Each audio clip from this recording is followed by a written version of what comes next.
الحمد لله رب العالمين الرحمن الرحيم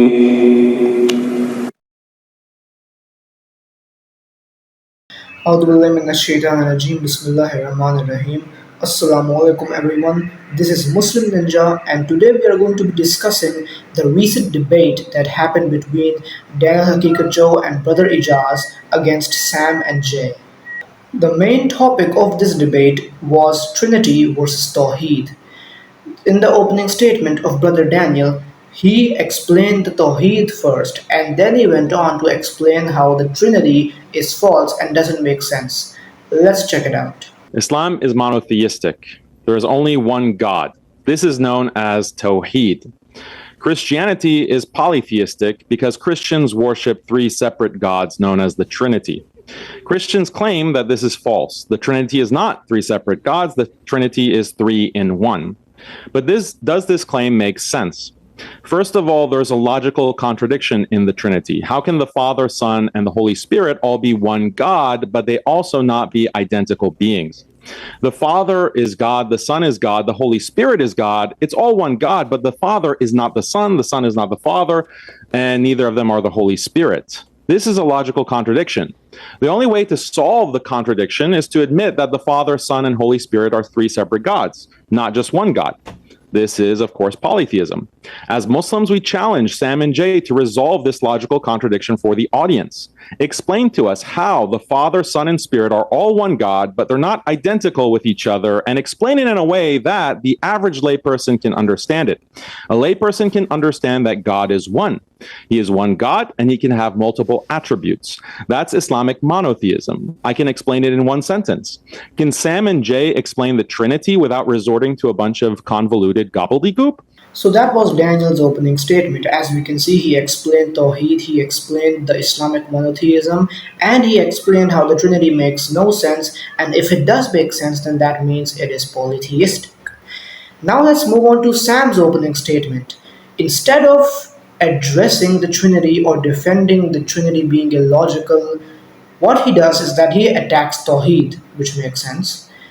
But he doesn't even use logical arguments. All he does is say that God, Allah, in the Quran has a hand, therefore Islam is polytheistic. This is just absolutely ridiculous because Daniel used actual intellectual arguments to prove how Trinity is polytheistic. All Sam did was say that God, Allah, has a hand, that means Islam is polytheistic. And he did not even explain how having a hand, how God having a hand means polytheism. He just said it and didn't even elaborate further. Check it out.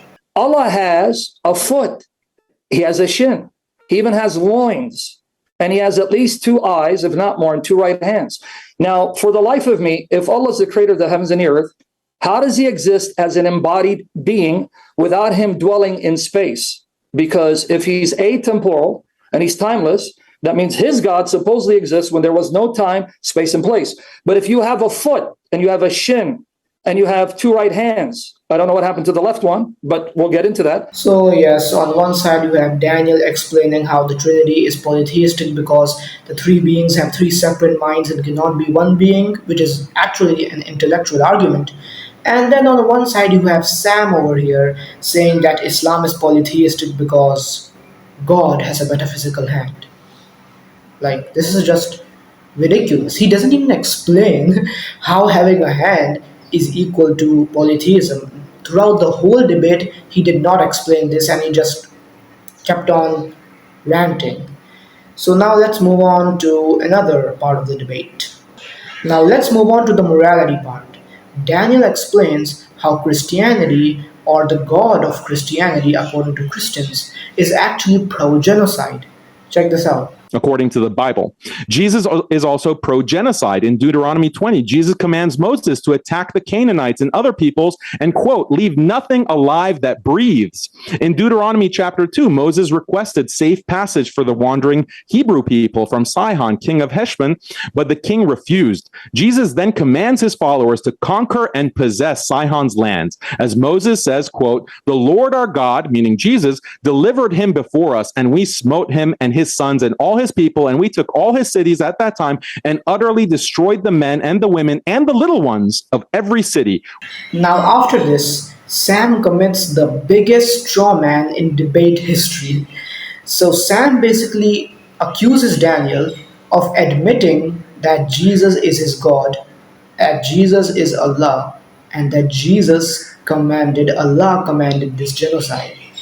This is wrong because nowhere in Daniel's statement, opening statement, did he ever say or did he ever even infer that Allah subhanahu wa ta'ala is Jesus. So where did Sam got this information that Daniel admitted that Jesus is Allah? This is a straw man fallacy because he is arguing with a version of Daniel that does not even exist. Daniel did not even say this throughout the debate.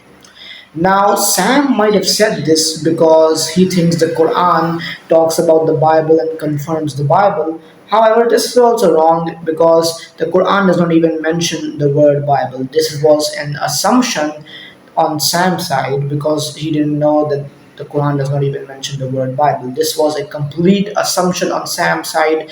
Thus, it was an unwarranted assumption fallacy. So, congratulations, Sam. You just committed two fallacies in one go. And again, I want to thank Daniel for proving that Jesus is Allah, his God, because in Sahih Bukhari, volume 4, number 353, ask me to read it because I don't want to eat up my time. There, in an authentic narration, his prophet refers to a prophet who went in an expedition jihad, and the sun stood still, and his prophet narrates the injunctions of Deuteronomy chapter 20. And also alludes to Joshua chapter 7 and 10. So that means Jesus is Allah, his God, Muhammad's judge, because according to your prophet, your God sanctioned these marriages. These wars. So yes, basically that's what Sam did. He confused verses from the Quran with verses from the Bible when the Quran does not even mention the word Bible. So I don't know why Sam took these hadiths and took these Quran verses and tried to squeeze them in the context of Deuteronomy, because the Quran does not even mention any sort of genocide. It does not even mention the word Bible. All of this genocide, all of these killings, it's mentioned in the Bible, all right? And Sam, the Quran does not confirm the Bible. The word Bible is not even mentioned in the Quran.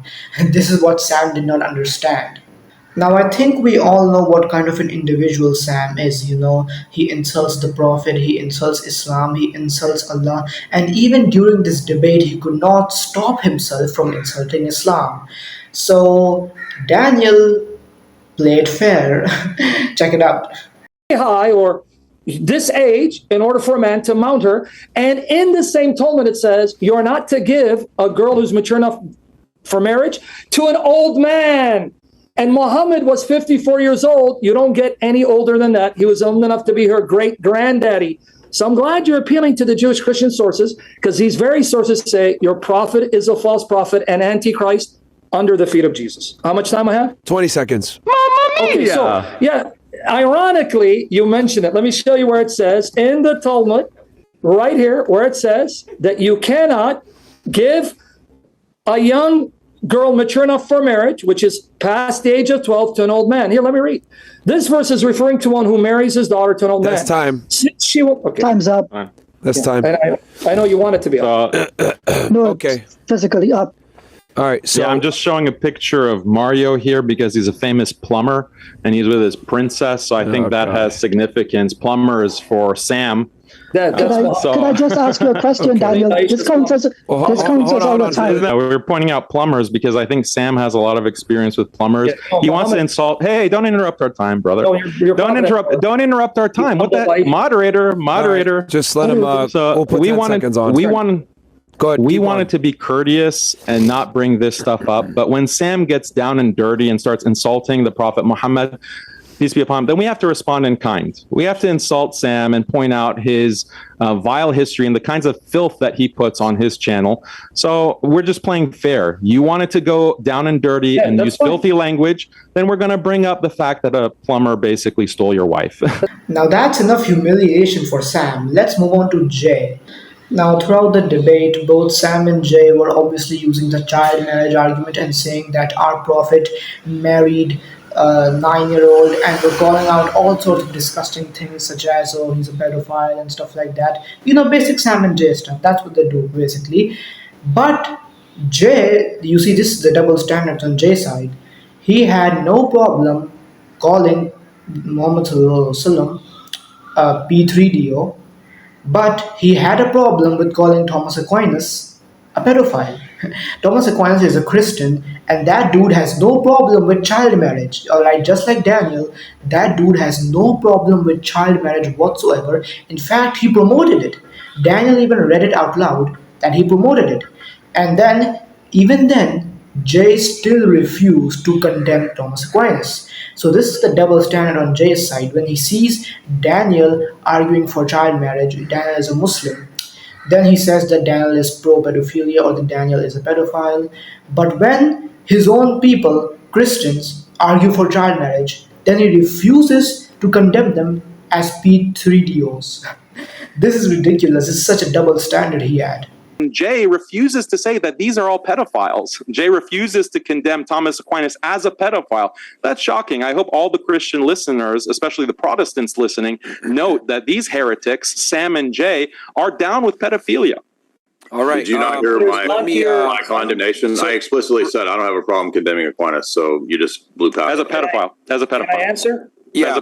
And lastly, if you guys actually go to the debate video, you can see tons of comments in the comment section, saying Islam got destroyed, Sam destroyed them, Sam cooked, bot comments basically. All these people, I have this one thing to say to you. Look at the debate performance, all right? Look at the debate performance. Don't just pick your favorite side, such as you're a Christian, so, oh, Sam won, Sam cooked, Sam slammed Islam. Don't say stuff like this. Look at the actual debate performance. Look at who performed well. Because when I saw this whole debate, this whole 3-hour-long debate, I found reasons to believe why Daniel and Ijaz won. They bought intellectual arguments to defend Islam and intellectual arguments to attack Christianity.